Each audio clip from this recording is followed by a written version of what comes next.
Okay. I can hear everybody. Okay.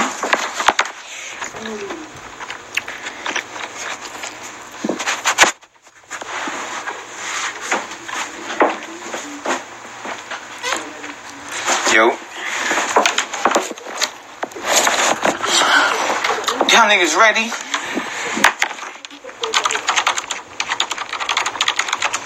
Are you ready? Huh? Hang on. Wages of whiteness. See?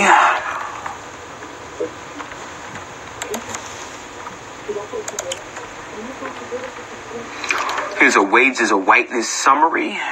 Wages of whiteness. Wikipedia.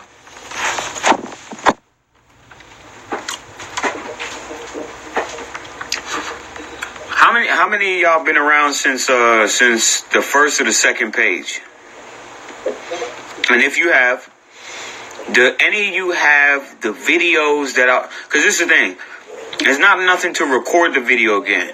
The shit that I hate doing is having that video edit. And I do all that shit from the phone. To do a 60-second video, it'd be taking me like fucking 5 minutes to edit. You understand what I'm saying? Or, yeah, about 5 minutes, maybe a little bit more. And the shit is annoying. So that's the only reason why I haven't made the video over again. But now I see the subject matter is getting to a point. I'll put it to you this way. On my way to work earlier yesterday, right, during the evening, I overheard this white cat. I wasn't listening to 100% of the conversation, but I guess the Most High had me hear the right part of the conversation.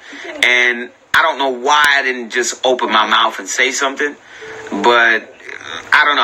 I guess I was more concerned, like, this white boy is actually really saying this shit. So anyway, he was complaining about Black Lives Matter, but then I didn't want to open my mouth and then have motherfuckers think that I'm a part of Black Lives Matter, when in reality we've been spending so much time telling you that Black Lives Matter is some shill organization. So they didn't bother saying anything, because most of them dumbass people on the train aren't going to realize the difference, that Black Lives Matter as a political organization has nothing to do with Black Lives Matter as a just general movement that we had amongst ourselves as a saying. They took a phrase and they turned it into a political group. Okay? So, as long as you know the difference, because they don't know the difference. But what I decided to do now was I'm going to come up with, same how we do with the Instagram post, I'm going to come up with these little cue cards that I'll just hand out. You understand what I'm saying?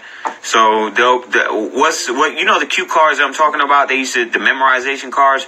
So I'm going to just cram, with fucking 12, was it font 12 or not font 12, size 12 or size 13, whatever. I'm just put information on it front and back, and I'm going to carry like 50 of them on me per day. And any white people or any Negroes who I overhear that need that information or need to be corrected, or maybe I'll just read the information verbatim off of it so I can just shit on niggas in person, because I can do it off top, but it's a little easier to have people take you seriously when you have the information ready to go. Like, they already know you're ready already. Because I've had to do it to white people on the train before, and I've had black people run me down, get off the same stop as me and follow me because they're not sure if they can approach me or not. They'll run me down and tap me on the shoulder and be like, yo, I overheard what you were saying. What books do you read? Da, da, da, da. And this is how it starts. And this is why those of us who are educating ourselves, we need to start being more vocal and stop being afraid to let white people know how we feel. This is why you see me do the videos, and I make sure to do them on the subway. I could have did the video earlier at home. I could have did it in my neighborhood, on my block, but it's not as impactful. Okay? The group of white people who were passing me when I was talking about fucking homeless white people, they actually quieted down to hear the rest of what the fuck I was saying. You understand? And if you pay attention, you notice this is what white people do, because they're scared and they know what the fuck is coming. White people pay attention to what's going on in social media. Everyone does. It's the linking of the minds. That's what social media is. It's the hive mind. So nobody can hide how they really feel, because after they get home from work and some nigger just pissed off this white boy, he's gonna go online and be like, fuck niggers. Nah, nah, nah. You understand what I'm saying? He can't help it. Okay? And we don't want them to help it. We want them to feel more comfortable being themselves. We want white people to embrace the hatred that they have in their heart. That's what those of us intelligent black people, we need that. We need that so that the dumb, sleep black niggas, right, who aren't awake just yet, can stop making excuses on why we need to try and hold hands with these people instead of just beating the shit out of them. Once they realize that part, that's when the next phase comes in, when we can start to properly educate our people. The first thing being that we outnumber them. Just like we did in the days of Exodus in the past, we outnumber these cocksuckers today, right now. Fucking 500 to 1,000 people on one city block living in a project building, afraid of 5 to 10 policemen? Come on, man, that's in the curses. 1,000 of us would flee from one of them. Read, study Deuteronomy. Niggas is afraid of overseers and we outnumber them. It don't matter how many police departments they have. They can pack the whole fucking police department. We outnumber them. That's why they don't want us having guns. That's why black guns matter, and what Maj Toure is doing is important. Whether or not he's going to embrace the Torah, or whether y'all find a way to him, or I don't know, you know, but what I concern myself with and what he's doing is what I see his movement as a tool to further what we need to do for the Exodus. So I see how he can be used. You know what I mean? And I think he's well aware too. I don't think he's gonna come out and say it, but as things get closer to the edge, before we all have to jump off, he gonna grow his wings. They're gonna be Torah.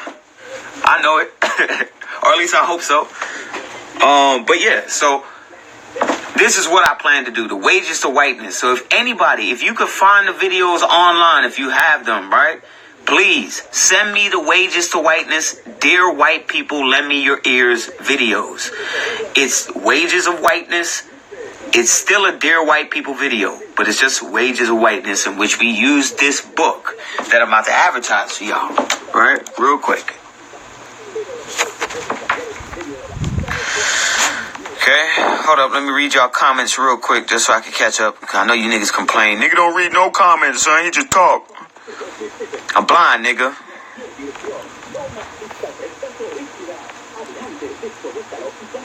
I'm gonna decline that video request. I'm gonna decline that. Decline that.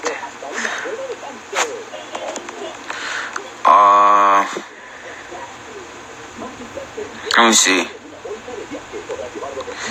Okay. I see that.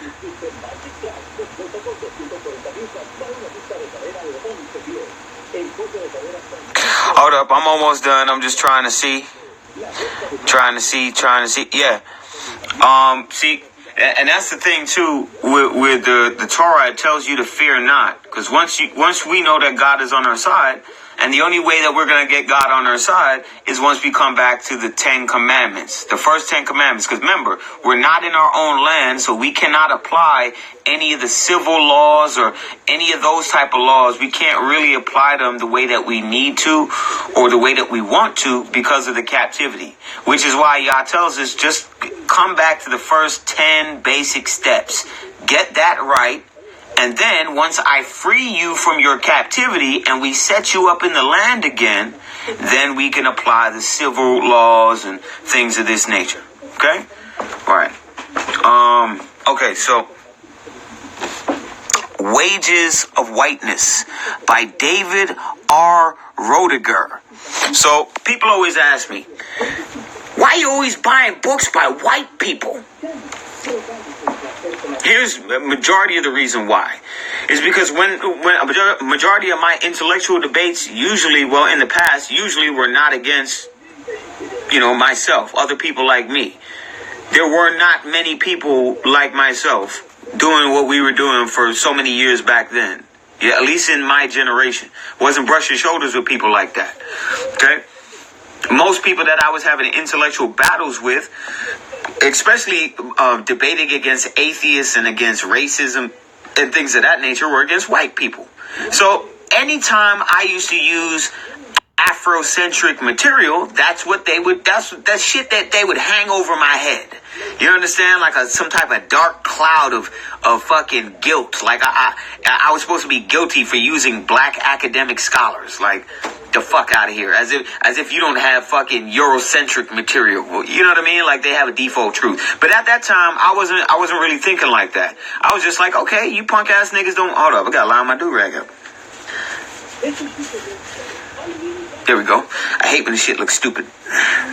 Okay, so I'm like, hold up. You know, y'all niggas on your Central. I was like, okay, I ain't even gonna argue with you on some stupid shit. Let me just go find some white people that can shut you other white people the fuck up. You understand? Because if I use pro-black material, then they run around and say, oh, you're being racist. You're being racist. I didn't understand that I can't be racist. At that time, I didn't understand I couldn't be racist because I don't own any institutions or anything like that, right? I don't even have a desire to want to oppress you. I just want to do to you what you did to my people for the short term, not the long term. I just want to beat your ass long enough for you to know how we felt for 500 years. That's it. Not continual. But anyway, so I started to use books like this, right? And this is why it's imperative that motherfuckers stop the pro-black bullshit. Cut it out. It's bullshit.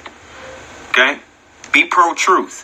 The truth is in niggas' favor. The truth is in black folk favor. The truth is in African American people favor. The truth is in the American Aboriginal Negroes' favor.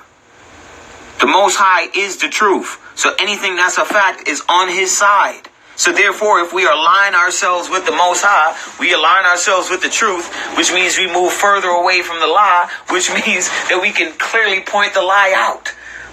Duh. Okay. Had to use a rolly chair to show niggas.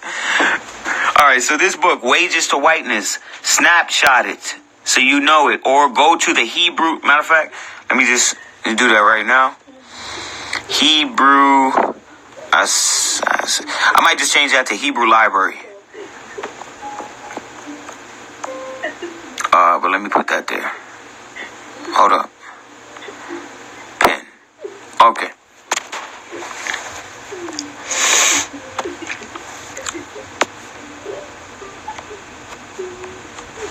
Alright, so Wages of Whiteness, Race and the Making of the American Working Class.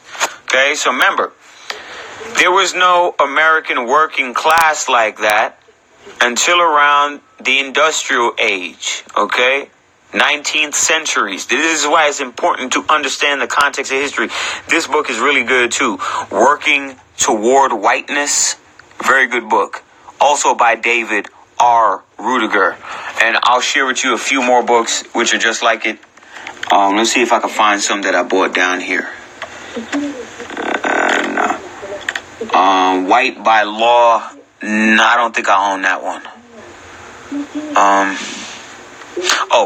This one. I own this one. How the Irish Became White. Okay. That's a decent one. This one is excellent. When affirmative action was white. So dig it.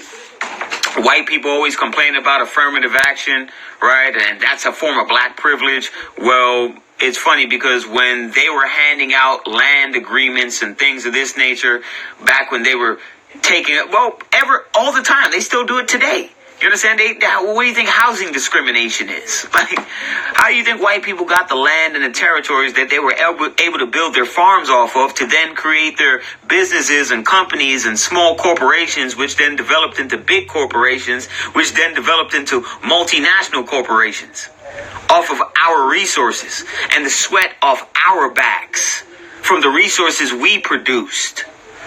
You understand? This is why history is important. It's important to be able to put white people in their place in front of other white. Let me say that. And y'all can chop this motherfucker up, please. It's important to put white people in their place in front of other white people. It's important to do that as a strategy so that all the other white people who are quiet become motivated to stay quiet because they don't know where intelligent niggas might be. We could be in Starbucks sipping on some coffee, waiting for you to act up, for us to shut you down. Oh yeah, we're going to whoop their ass to the point where they don't want to argue intellectually no more. They don't want to debate. They're just going to want to put us in FEMA camps and continue to let cops kill us off. That's when we're going to start killing 10 of them for every one of us they kill of us, right? I just fucked that up, but you understand what I mean. And no, I'm not telling you to go out and do that yet. It's not time yet. Okay, right now is the period where you niggas need to educate yourself. The ball is rolling. So now you need to get all the facts in here. You understand? It makes no sense that you buy books and then you buying 5 books at a time. You can only read one at a time. So buy 1 book at a time. Spend the rest of your money getting your bug out bag ready. What are you going to have, a bug out bag full of books?